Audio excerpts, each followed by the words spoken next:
And then, of course, we got word this morning that Carson Hobbs is going to commit. The original plan after Saturday was he was going to decommit from South Carolina and then probably take a couple weeks to just kind of chill and everything and then make his decision to come to Notre Dame. But he decided he wanted to get it over with now. And so Notre Dame has added the 7th member to its 2024 top-ranked class, and that is Carson Hobbs, a 6'1", 180-pound cornerback out of Moeller High School in Cincinnati. Notre Dame has really not done a lot in Cincinnati in for years, Ryan, outside of some linemen. But now this is 2 years in a row that, well, 2 out of 3 years, because technically you're within a year span, but it's class-wise, it's 22 and 24. Notre Dame has been able to get 3 kids out of the state in sort of year after year after year. You had obviously the late flip of Jabron Payne in the 2022 class. Then, of course, Ben Minich committed to Notre Dame in the 2023 class, and now Carson Hobbs. So concerted effort by a staff whose head coach and starting linebacker or kind of basically linebackers coach and cornerbacks coach and several others are Ohio natives.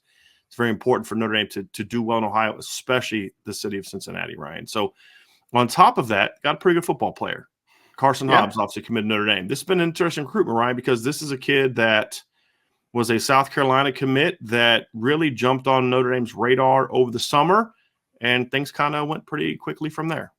Yeah, it was a really interesting one to watch, Brian. I mean, because, anytime that Notre Dame is about to offer or does offer a player that is committed to another school, your immediate and this for any school is how open are they to other schools? Are they done with the recruiting process? Because we're talking about a 2024 kid who, again, there's a lot of time until his signing day, right? So you want to see what the situation is. And we've had the opportunity to talk to Carson, obviously, on the site a few times since he's been offered and originally visited Notre Dame. And kind of the situation was that at the time it was South Carolina, made a lot of sense for him and his family. Liked, obviously what the Gamecock program was doing with Coach Beamer over there, but he was always open to the process. He had consistently said that every single time, yes, I'm committed to South Carolina. They're going to have a big opportunity with me, but I'm going to let this play out. And there's other schools now that are obviously coming after him at that point, and Notre Dame, of course, being one of them.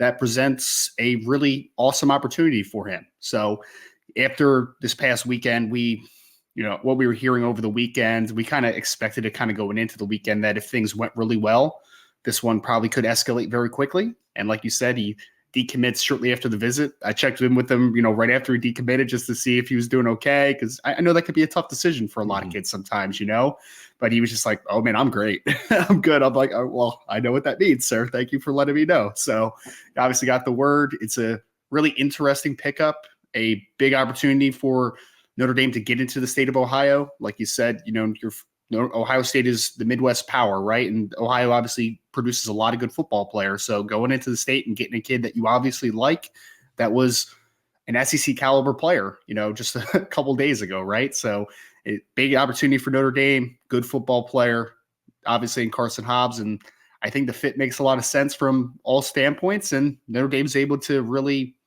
kind of close the door this past weekend and really, just iron this one out and make it happen. So big time gift for Notre Dame for sure. So let's talk about kind of how they got here, Ryan. I think this is an interesting pickup because what's the first thing that a lot of people are going to say? What's a 3-star kid? Like 2 people have him ranked. Yeah, I'll just quickly remind you that Benjamin Morrison was around that same range when Notre Dame first started getting involved with him. He eventually became a consensus 4-star recruit, never got the recruiting ranking that he deserved. And we've seen how he's played out. I think Carson Hobbs is a kid that Ryan and I will dive into his game here a little bit, and we'll talk about what we like about him as a player and how he fits into the Notre Dame defense. But I want to say this. Number one, I don't care about rankings.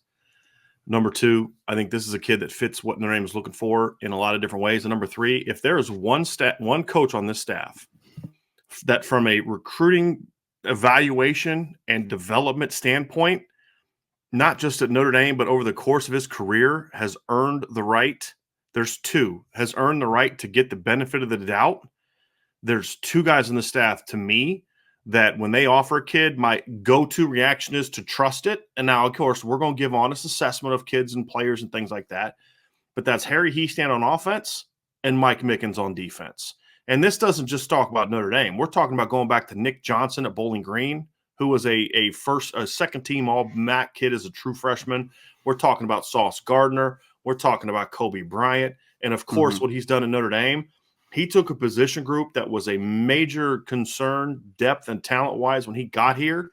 And now you could make a case that moving forward, by the time the 22 and 23 classes are both on campus, could be the biggest strength on the football team when you look at the 21, 22, 23 classes in a row. So that's the first thing is I would say that he's going to get a little bit of the benefit of the doubt for me of guys who have had some level of long-term success. People talk about Dylan McCullough. I'm talking about guys that have been at Notre Dame more than a year. Now, Coach Mickens been here 3 years. We need to see what Coach McCullough can do over time at Notre Dame. He's obviously had success at other places.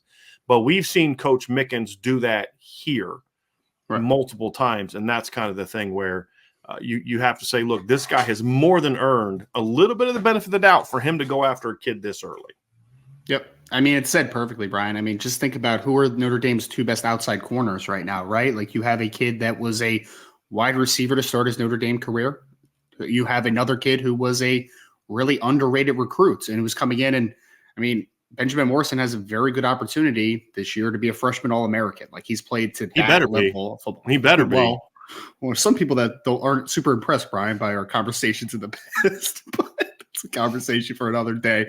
The point is, though, is that he has evaluated and identified talent that was not viewed at a certain level by some recruiting outlets, right? He's done that job.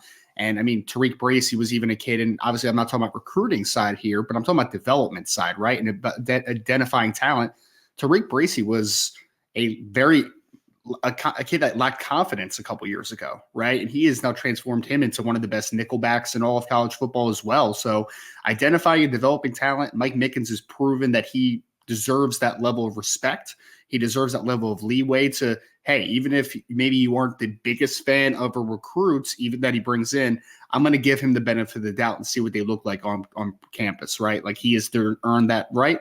And I think that you got a really toolsy kid, obviously, with Carson Hobbs right now, right? And I think as long as we trust that Mike Mickens is the teacher that he has shown to be and the developer that he has shown to be, you have to feel really good about this one because Carson Hobbs has a lot of tools to work with, that's for sure. Let's talk about sort of how we got here too, Ryan. I think obviously the need in the class is interesting. And I think the fact that they took him this early says a lot. And I'll say that for a couple reasons. Number one is there wasn't a need to rush into getting a cornerback in this class. There was no, I mean, you've got 3 kids in the 2021 class. And I'll tell you something right now, like I know they're not playing a lot, but I know the staff is very high on Chance Tucker. They're very high on Ryan Barnes. You know, Philip Riley brings some tools to the table. He's not quite on the same level as the other 2 kids. And the only reason they're not playing is because of just how good Benjamin Morrison and Jaden Mickey are. And all those kids have multiple years of eligibility. And then, of course, Notre Dame goes out. And as much as I love the 2022 corners, you could make a case that the ceiling for the 23 corners as a group is even higher. And that is obviously Christian Gray and Michael Bell. So you've got 2 classes in a row that are outstanding. You've got some kids in the 2021 class that have tools that bring something to the table. So Notre Dame entered this recruiting cycle, Ryan, really in a place where they could be patient if they wanted to. And so, and as we'll go over the list of guys when we kind of do a what's next after we talk about the film of Carson Hobbs, there's some impressive kids on the board that like Notre Dame. And I think right now Notre Dame is sort of shooting for 2 outside guys and a slot corner in this class. That's the goal, and we'll kind of talk about who those top targets are. So for them to take Carson Hobbs this early says a lot about what they think of this kid, that he's not just some, well, we'll see how he pans out. Hopefully, fingers crossed, he ends up being an okay kid. Right or wrong, the staff views this as a really good football player that they couldn't afford to wait for other bigger schools to get involved with him. And they've done a pretty good job of that since Marcus Freeman has kind of become the head coach, of finding some of these kids, like getting on Don Schuler before Georgia and Ohio State and Alabama. All those schools eventually offered a Don Schuler. When they got on him early, he wasn't a very highly ranked kid. He wasn't a kid that people were in love with. We even looked at some, like, there's some things alike, but we'll give him the benefit of the doubt. Let's see how he does as a junior. And then as a junior, he breaks out and does really well. There's been a lot of kids like that. Ben Minich, we kind of were like, let's see how the senior year goes. And then you watch a senior film, you're like, boy, I'm glad they got on this kid before everybody else saw his senior film, right? Yep. There's been a lot of kids like that at Notre Dame that they've been, they've kind of been able to get on a little bit before other people, which has helped them to land some of these kids. And so this is another kid like that, Ryan, where they really like him. They like his tools. They like what he brings to the table. And this isn't a depth piece for them. This is a kid that they really like and really think can add value to the cornerback room for Notre Dame moving forward. And they also feel he's just starting to scratch the surface of the kind of player he's going to be. Yeah, I think his best football is definitely ahead of him.